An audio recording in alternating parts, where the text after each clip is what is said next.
Hello, Hello, everyone. everyone. I'm Neena Gopal. Welcome to Global Express, our interaction with experts on events in our backyard, in our neighborhood, and beyond. Do click on the new Indian Express website and the Global Express and share it. This week, we're looking at the victory of Russian President Vladimir Putin in the recent presidential elections. His victory was never in any doubt. He has won a remarkable 87.29% of the vote. 76 million voters cast their votes for Putin. He's won a fifth consecutive term in office. He's extended his nearly quarter century rule for another 6 years. He becomes the longest serving Russian leader in 200 years. Now, the 71-year-old leader, he hailed his own victory and basically emphasized the trust that the Russians have placed in him. So even while the West is putting a huge question mark over his victory, most Russian analysts say that at least 60% of that vote is definitely pro Putin, and that this is a fact of life. Because under Putin, Russians have had a stable leadership. Unlike the presidency of Boris Yeltsin, when Russia was transitioning from a chaotic Soviet Union to what it has become today. Far more in the public domain now is, of course, the not the internal dynamics of Russia, but the World War III that Vladimir Putin is now threatening Europe with, and saying that his Russia's sovereignty and independence is placed at risk. His nuclear forces are in full readiness, prepared and ready. So on NATO, he said they had no red lines regarding Russia. That was quite a criticism of NATO. And he said that they should realize that Russia won't have any red lines regarding them either. So the manner in which Putin stifles all dissent is making the news. I mean, the death of Alexei Navalny, in Arctic prison, the way that Yevgeny Prigozhin, who launched an attack on the military leadership in Ukraine, died under very mysterious circumstances. But India and Russia have had a very strong and stable, relationship. Basically, Russia seems to be India's most trusted ally. They stood firm in the face of criticism from the EU and from the US.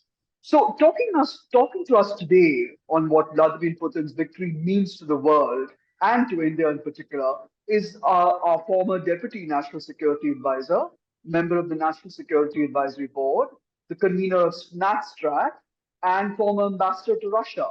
Welcome, Ambassador Pankaj Saran. Thank Good you. to Thank have you you. with us. Thank you, Nina. Thank you for having me. My first question to you, Ambassador Saran, is how do you characterize President Vladimir Putin's victory in this presidential election? The West is just this is fake, as I said, but there are credible voices within Russia that say that his fifth term is well deserved because under him, the Russian economy has remained stable. It's given the Russians a sense of confidence as compared to the near anarchy and economic sort of implosion under his predecessor, Boris Yeltsin. Yeah, thank you. You look, I don't think we can draw too many lessons from this particular election.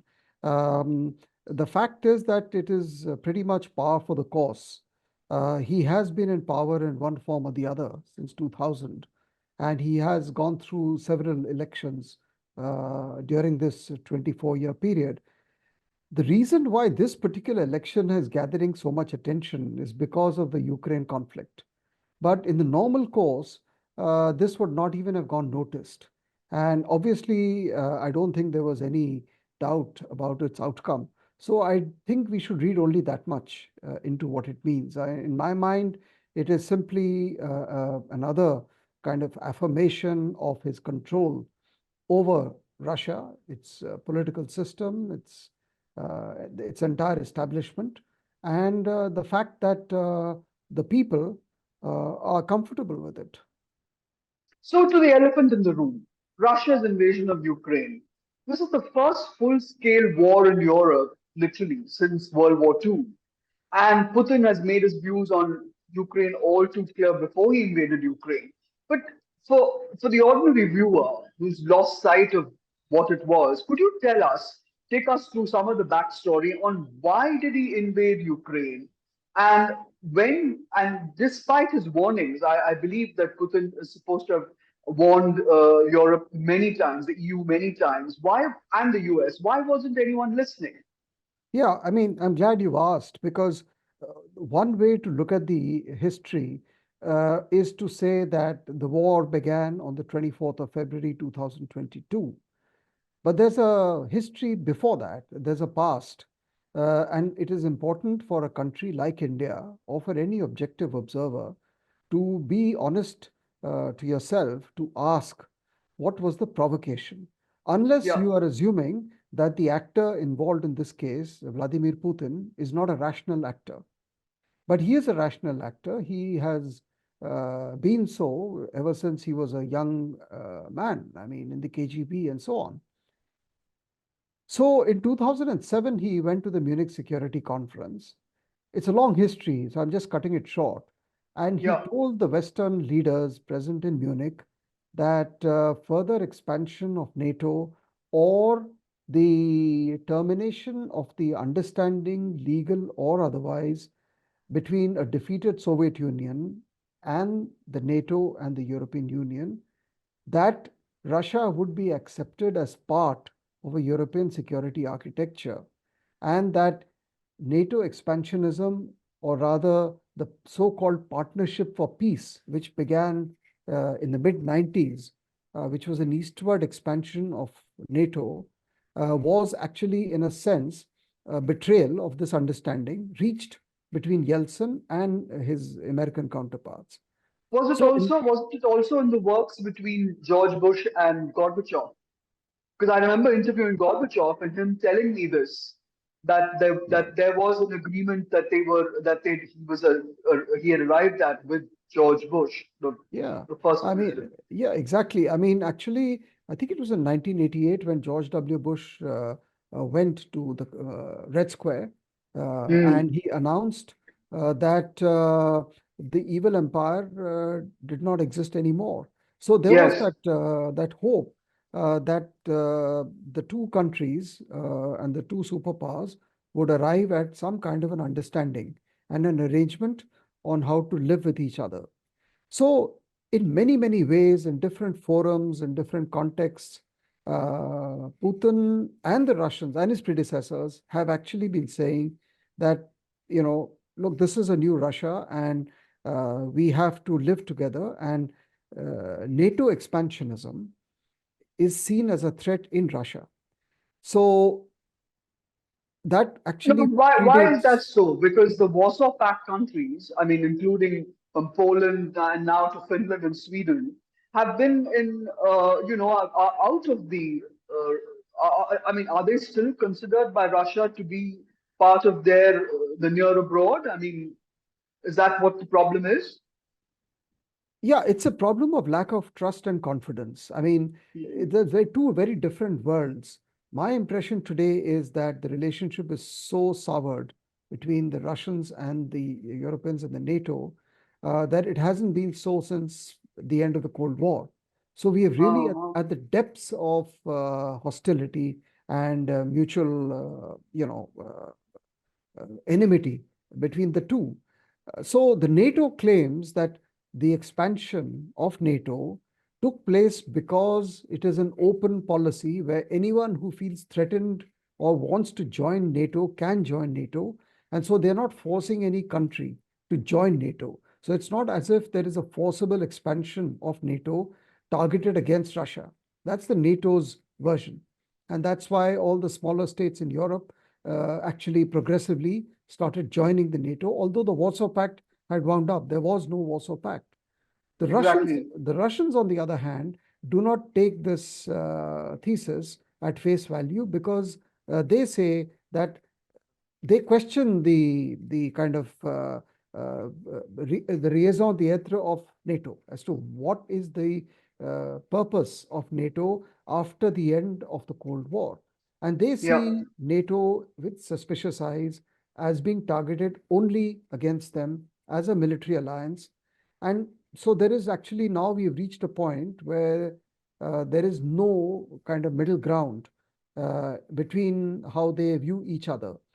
And So is that what led to the Crimean, crisis also? actually, Ukraine, we have to separate from other countries. We have to separate it Mhm. from Moldova, from Georgia, from the Baltics, from Poland, etc., or from even Armenia, Azerbaijan. I mean, all these were part of the post-Soviet space, and they were, Right. all kind of born with the disintegration.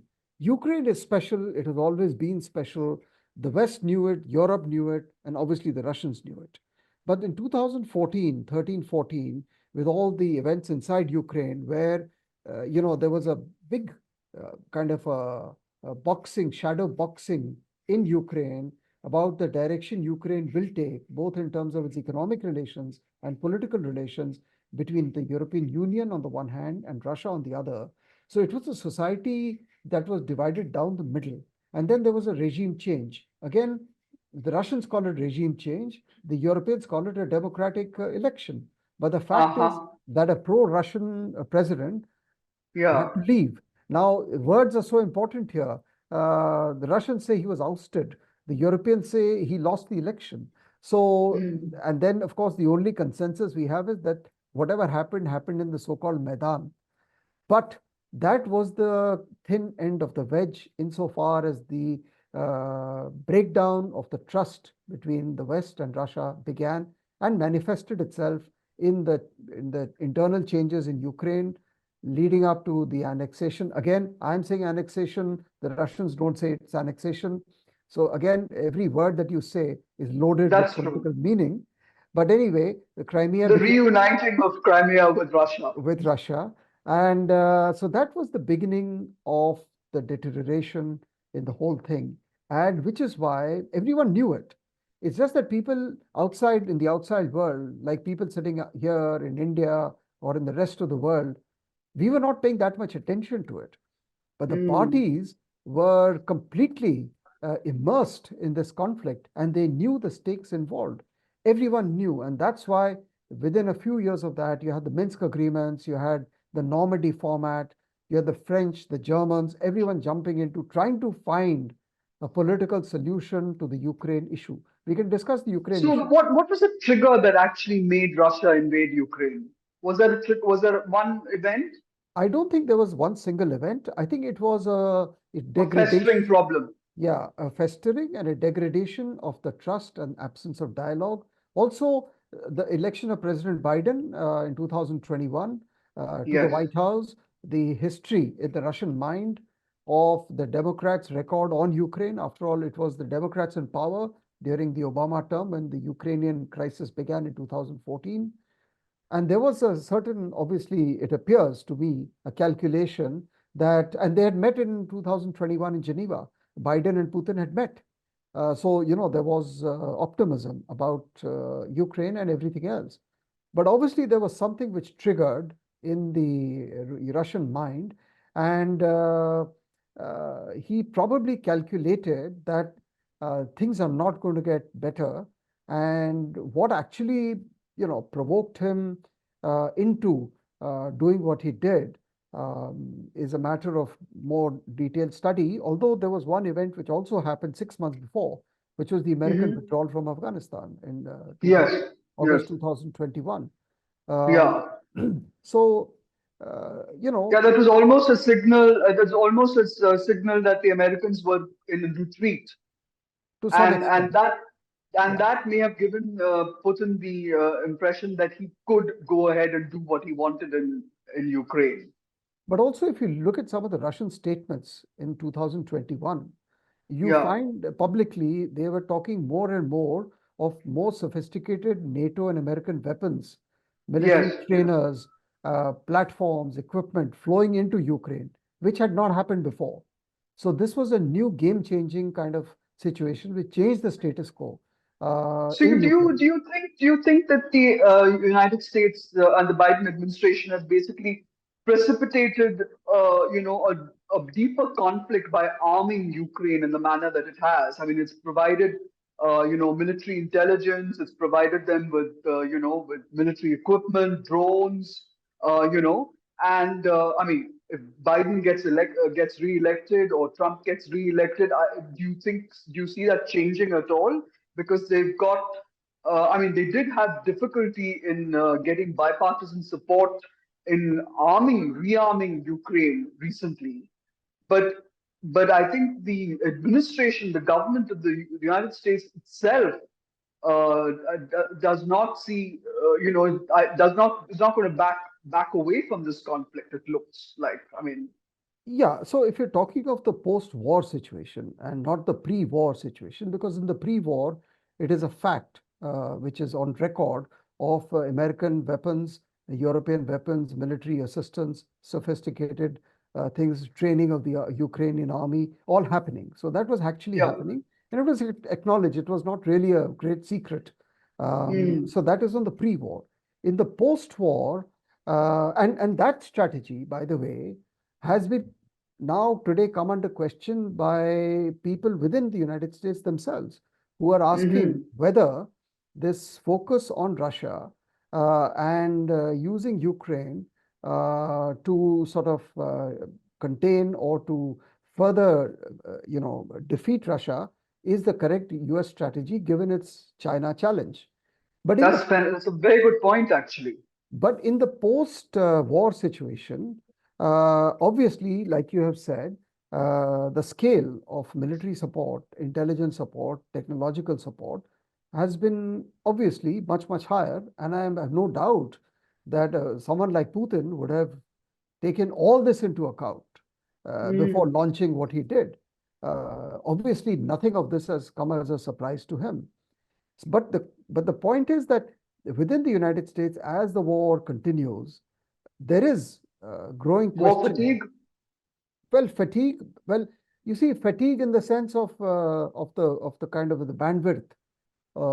That is one fatigue. But in terms of say money power, etc., they have the money power. So, but the fact is that people are questioning whether this are you kind of going down a hole into this whole venture because and this is being asked both by American military strategists, by American politicians who are actually making another point that are we justified in sinking billions of dollars into this war in which the end result or victory is far from guaranteed for the Yeah. Americans and for the Europeans, to this whole strategic debate on whether and how much should we focus on Russia vis-a-vis China and the Indo-Pacific. So this debate, I feel, in the last 1 year or so has grown, and it will continue till the elections are over next year in the United States or later this year. And a lot, of course, is going to depend on who sits in the White House. Yeah.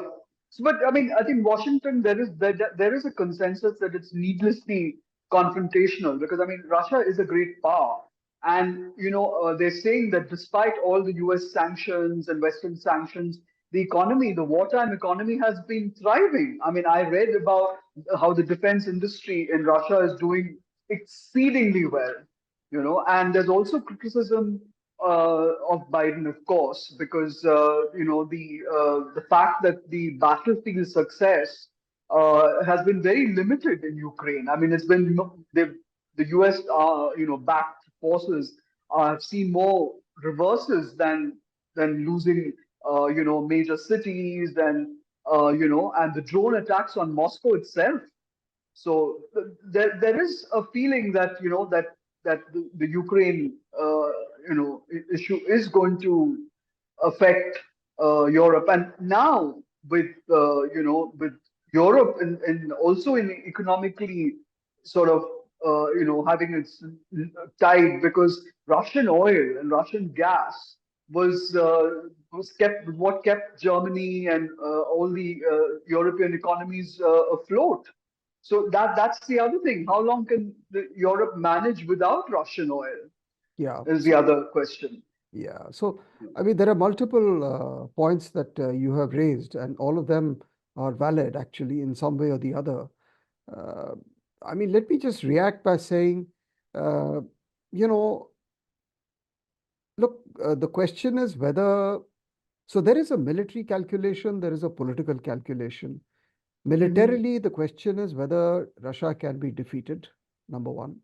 Number two, uh, has Russia made the advances and the gains that it wanted to prior to the invasion? That's a good point. Number three, can you roll back the advances and the territory that Russia has occupied in Ukraine?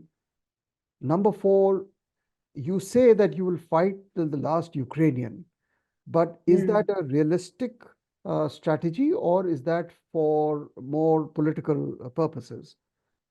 You Even mean if from Russia's point of view or the Europe point of view? from the West point of view, who West point claim, of view. the NATO has claimed that they're ready to fight till the last Ukrainian. I mean, that is Mm. the, so the question is, firstly, I'm asking whether this is rhetoric or it is actual real strategy. I don't think it can be real strategy, really. And the other thing is, even assuming you were to treat this as a real strategy and fight till forever, the question is at what cost and who's going to pay the price? And so this is the point that you have made, that the price is going to be paid by both sides or by all sides.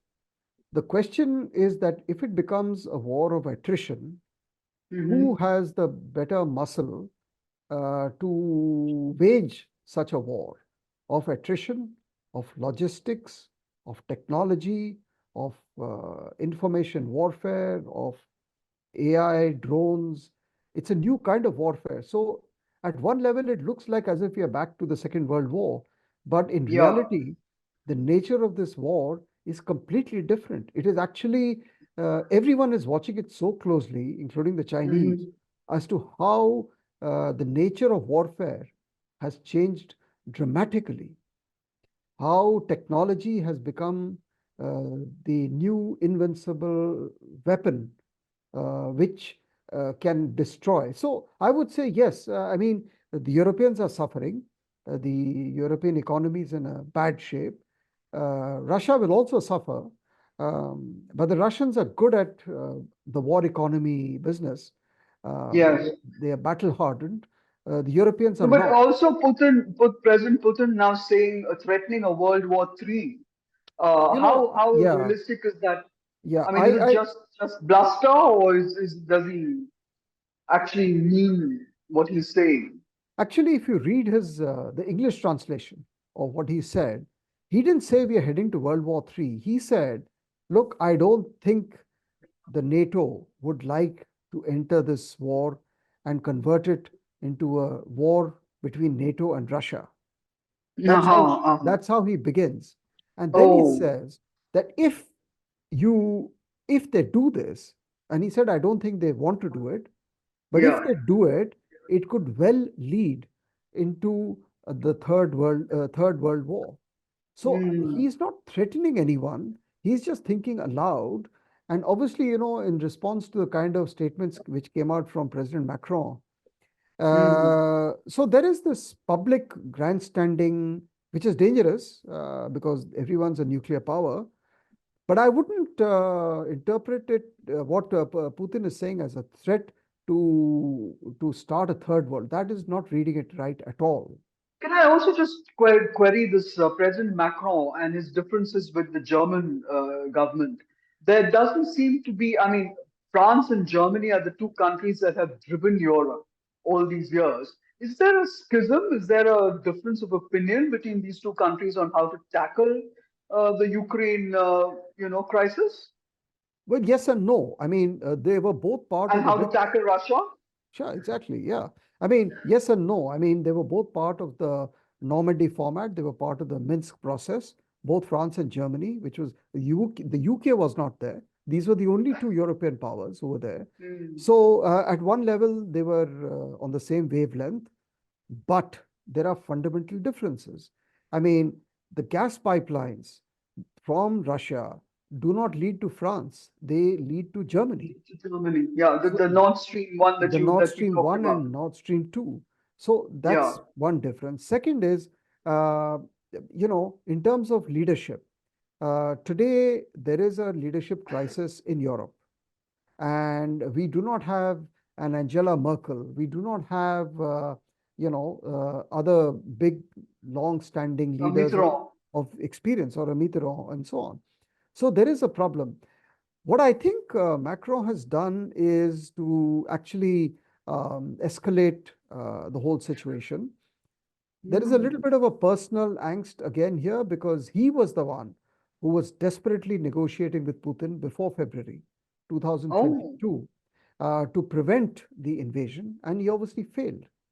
So there is a little bit of a personal feeling of being let down, and a personal sense of humiliation. But all this is not good, and the European reaction to what he has said speaks for itself. That is Europe in its mind and in its polity ready for a war with Russia? I don't think they are. so Putin basically, the President Putin basically is the kind of man who does not back down from a challenge. Would you agree? I mean, you must have met him multiple times. And No, his views on Sweden and Finland, I think were very clear. So I mean, it puts all of those countries now at risk. well, that is the European narrative, and they feel very strongly about it, and I can empathize with that. But I asked this to the Russians that, do you see this as a strategic setback? Because now NATO has Mm, expanded further. So what they mm, say is that there's a lot of cynicism out there in Moscow.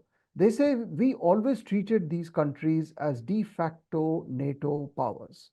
The only yes. difference is that now with expansion, what was de facto has become de jure.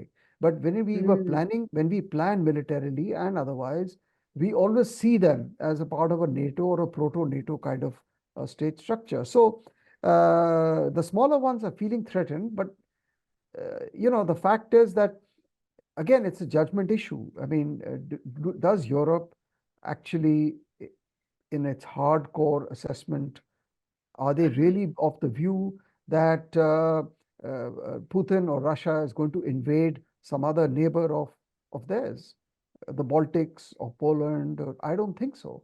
And Ukraine is special. It's a standalone case. It is a conflict that is steeped in religion, in culture, in history. It's very much like what we saw. shared ancestry also. A lot of so many Russians I've met come from Ukraine. It's in many ways, it reminds me a lot of the imperfect partition between India and Pakistan. So, Mm, it's a special case, and any military planner or strategy, and which is why actually Ukraine never got NATO membership. And in my view, I don't think it's going to get NATO membership, because the NATO is not ready to go to war with Russia because of Ukraine. And that's similarly, interesting. yeah, and similarly, I think Ukraine's Why, application. why would that? Why? Please explain that. That's quite a Well, statement. see, if you become a member of the NATO, as a NATO member state, you have to sign on to the whole charter and the treaty. And there's this Article 5, which is simply says that an attack on any single member is an attack on the alliance. Hmm. Now, what Russia and Putin have succeeded in doing is to, of course, take over these four provinces. But and then, again, within Europe, by the way, there is a lot of skepticism about the quality of Ukrainian leadership, the Hmm. stability of the political system, the levels of, the whole question of governance. So, what they But want to he's become a superstar, Zelensky. He's sort of in the way he dresses. I mean, he was a comedian apparently before he became president. So Yeah, no, that's okay. I mean, look, his territory has been invaded, so I can understand the way he is reacting. But to come back to the question that you raised, the question is, if Ukraine is so vulnerable to Russia and so on, no NATO country or alliance would like to take the risk of uh, being uh, kind of walking into a full NATO-Russia war, which Mm. would make the current conflict look like a piece of cake. Mm. Oh, I see. Yeah. So you're saying it's still not a full-fledged attack. I mean, it's like Yeah, uh, obviously. No, it's not an attack on NATO. I mean, it's not a NATO-Russia conflict in the correct. classical sense. It's a hybrid war. I mean, you have Ukraine, you have Ukrainian territory, you have the Ukrainian face, but everything else is being given to Ukraine from behind: intelligence, assets, equipment, technology, everything else. But they are stopping short of boots on the ground. They are Yes. stopping short of military soldiers and military presence in Ukraine, because that really is the thin end of the wedge. And Ukraine is not a Mm. NATO member. So you Mm. can argue in international law that NATO is not a party or is not a party to the war. But in reality, and this is actually the whole beauty of this thing which we are watching, that it is something and yet it is not something. So we have Yeah. to, Yeah. um, you know, So obviously, Vladimir Putin is well aware of the all these dynamics of this conflict. oh, of course he is. I- Yeah, of he course. he's a very smart, savvy Look, in war his veteran, I 20, suppose. of course, I mean, look, in his 25 years, he has seen many US presidents, many French, German, Italian, Dutch. I mean, he has seen it all, and he But knows. does he have domestic support? Who is it that backs him? In this manner, is it the Russians back him? Is there a group of people in the party that actually back him? Yeah, I mean, he is, in a sense, has become the state. I mean, he controls the levers of power. Hmm. He has full control over the Kremlin and the entire country. And again, I think it's a cultural issue that we need to understand as India. It is not a Western style liberal democracy. It will Hmm. never be. It has never been in the past. It is a peculiar sociological, political, civilizational construct. And this is how Russia is. It has been since Peter the Great. So this is what we have to live with. The question is, do you want to change the way Russia lives and thinks? Or do you, I mean, is that the project to bring in a more familiar Western style liberal democracy in Moscow? If that is the project, then we have to talk different But things. you But can't change the mindset. I mean, Russia sees itself as a great power and not as a middle power at all, of and you course, can sense it when you're there. That they exude that kind of great yeah. power side of I mean, status. he always invokes the motherland. He always invokes the idea of unity.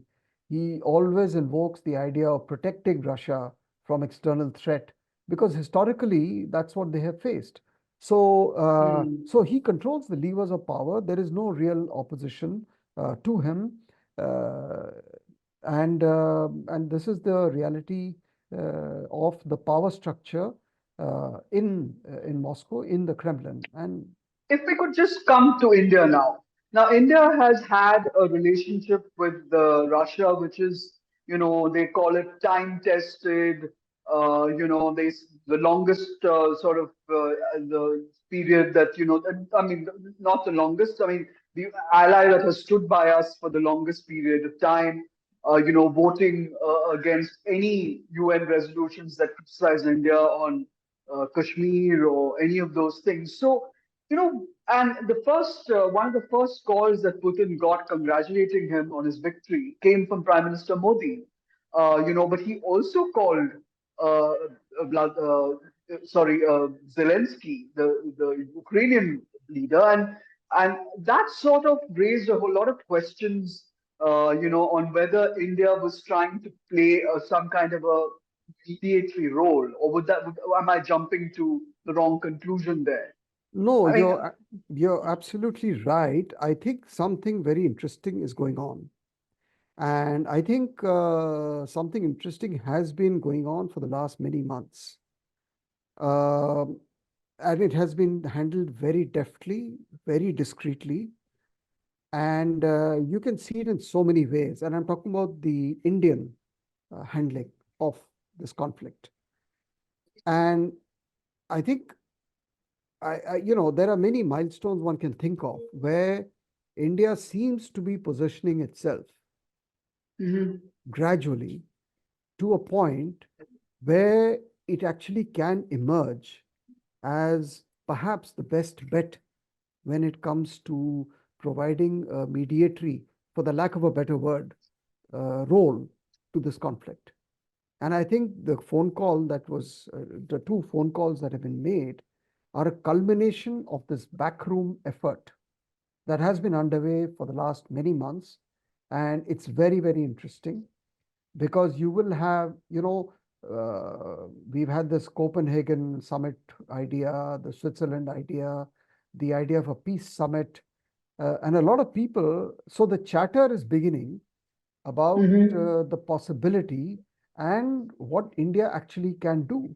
So I would say, this is really a space to watch very closely. That's very interesting because I mean the point also that popped into my head is that even if they do a peace deal, would that mean an acceptance of the status quo, which is the occupation of the Eastern Rim?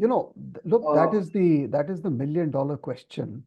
Uh, this is a circle which is very difficult to square hmm, because there is no precedent of uh, there are millions of precedents of a peace agreement after a war. The question hmm, is the terms of the peace. Is it the yeah. peace of the vanquished? Is it an honorable peace? Is it a peace which respects all principles of international law? So, this is a new terrain we have got into of a situation where you have a section of your country or a country which is under occupation. So, on what terms will you arrive? So, you could either have a situation of where you freeze the conflict, agreeing that this will remain a conflict, there can be no peace, but you cease, it's like a cessation of hostilities.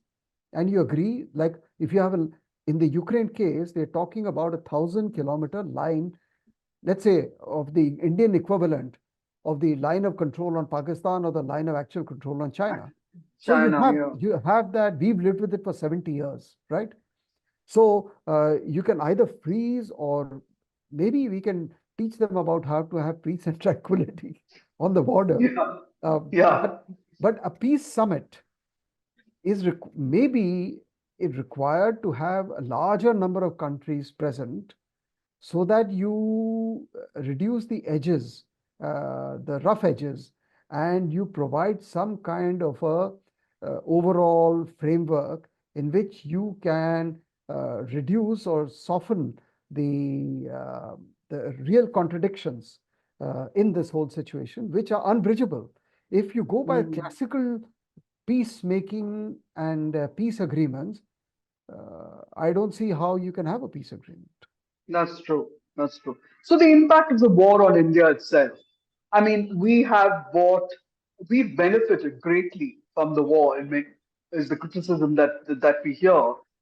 Well, sort of the little bricks and jabs made of India because we bought cheap Russian oil, we've refined it, and we've sold it back to Europe at a good price. That's one. But we've also had to navigate this newfound relationship that is being built now with Washington, where we're seen as the South Asian sort of bulwark against China, and yet at the same time, China is becoming closer and closer to Russia. Is it our hope that we could use Russia to stop China from playing mischief near our borders, or uh, what is it that if you could just navigate for us, Yeah, because yeah, yeah. uh, Yeah. So look, it is true, right? Our relationship with the United States has improved hugely in the last few years, especially under the current Prime Minister Modi. That's true. Secondly, we have maintained our relationship with Russia also in the same 10-year period. The only real problems and difficulties we've had are with China. So if you look at these four powers, the United States, Russia, China, and India, and Mhm. you then try to find out or construct the kind of dynamics between these four powers, then it might be a little easier. The fact is, there are no black and white answers or equilibriums to this 4 point quadrangle. In a sense, I mean, you cannot swing completely in an alliance with the United States, alienating both, not just the Chinese, but also the Russians. You can't completely disown the Americans for the sake of your relations with Russia. You can't do that either. The only place where you have some play is with China. Now, Yeah. you already have a two-front war or a two-front threat on the continental side from China and Pakistan. The point you have to ask yourself is when you look at Russia, the India Russia relationship, how would you like to see this curve or this graph move in the next 10 years or 5 years or 10 years or more? You I have to mean, they not, are our biggest arms supplier at the moment. We yeah, rely on them completely for, yeah. a number of, That's of course equipment. true. But what I'm saying is if you But create a tactically, situation, yeah, or even strategically, if you alienate Russia or convert Russia from a friend into a neutral or an adversary, then instead of a two-front war, you could actually have a situation where you're confronted with China, Pakistan, and Russia. And that for yeah, India is the last place where you want to be. So the relationship it's a with good Russia point. for India is critical because we will continue to live in hope that you can deal with Russia and have a relationship with Russia, which is independent of Russia's relations with China. I'm not saying it's easy, but you can't throw in the towel and say it's all over. They have gone Have we to, managed that? Have we managed that well, Ambassador? Right now, are we dealing with it, of course, I think we've, better? Because I yeah, believe Putin's affection for India is also quite a constant. He has a no, great yeah, regard for India. I think we've done very well in that sense to maintain the Russia uh, channel. By the way, the Russians also want to have diversity in their Asian relationships. They do not want to. Oh, They do not want to put all their eggs in the Chinese basket. They want to keep India in play. India wants to keep Russia in play. So there is a mutuality out here. Because if life was so simple, then the Russians would have gone completely to the Chinese side of the fence. But they still want India in play, and India still wants Russia in play, that's a uh, good point. and this is actually part of the let's say tussle that is going on as we live and we in this current Why moment. has Washington also turned a blind eye to it hasn't sanctioned India for buying oil, and it's basically, literally has not come down heavily on India. What drives that? I think it's a success of India's diplomacy that you have managed to Mhm. talk to the Americans and talk to them convincingly and explain to them that there is nothing ideological or emotional about our relationship with Russia, and that in the larger scheme of things, it is good for everyone that we keep our channels open with Russia. And number two, obviously, India has pitched in to save the European economy because of its export of petroleum products and refined oil and maintain stability in the energy markets. So, but that's the economic part of it. But at a strategic level, I think we have been successful in actually explaining our case to the Americans. The American strategic community and the media are more, let's say, vociferous about and ideological about the Indian stand. But I think in the official circles, there's a more subtle and a nuanced understanding of what India is doing and why it is doing. And if 60% of your equipment is from Russia or Yes. 70%, uh, Yeah. you That's know right. that there is that dependency which you can't write off. Absolutely, that's true, and I mean, there's no question that we can't echo U.S. criticism of Russia openly because we have a relationship that goes, that backdates back to Khrushchev and Indira Gandhi and so on and so forth. So it's a delicate balancing act, and our whole getting closer to the U.S. Clearly, we can't do it at the expense of our ties with Russia. No, there is Uh, you see, the Americans are looking at Russia and China as a compact, as like a mm, as a twin threat. The yeah. fact is that when you look at it from the eyes of New Delhi, there is a fundamental difference between Russia and China. I cannot paint them in the same brush because I do not have a border with Russia. I do not have a territorial dispute with Russia.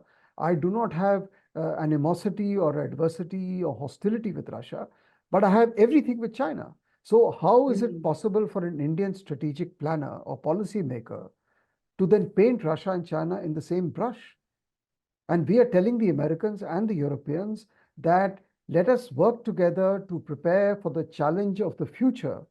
And the challenge of the future is clearly the rising power that is before our eyes. And in a matter of 1 or 2 decades, China is going to be your number one uh, everything, competitor, everything else. So, are we being true to ourselves in preserving our resources, our political capital, and everything else to deal with a rising power rather than a power that has already been defeated once comprehensively and is actually economically no more a power. So, are we, expending our resources on the wrong person? I mean, to put it a bit crudely, so that wrong person would be Russia. you actually think that is a question that is being debated. Is that actually something that is being talked about? Well, in the sense that if you look at Russia and China, and if you have to choose, because right now the West is at war with Russia, right? Yes. What India is saying is we would much rather, if you ask us, what is India's strategic threat perception and vision of the world? If you ask us, in our opinion, the threat for the future is going to come from China and not from Russia. So, Um, if India and the West have to work together to preserve or to create a more stable and an equitable global order, then I'd much rather that we pool our resources to focus on China and not on Russia. That's what I'm saying. that's a very good point. Is there anything else that you'd like to add, Ambassador, before we conclude? No, I think, and that's it. I think we should look forward to the next few months closely at a more, let us say, what's the word for it? More front-footed role by India to step into a role of trying to reduce tensions on Ukraine and maybe contribute to the resolution of the conflict. And if that happens, it will be a huge development. Yeah, because Russia's role also in Iran and Afghanistan and all of these areas in Central Asia is a factor as well, and India needs that access into Europe and so on and so forth for its trade corridors and so on. Of course, I So mean, it will be of course. interesting to see where it goes. Thank you very much, Ambassador Thank Saran, you. for taking Thank you. part in this program. I learned a lot. I'm sure Thank you. our viewers will as well. Thank you very much.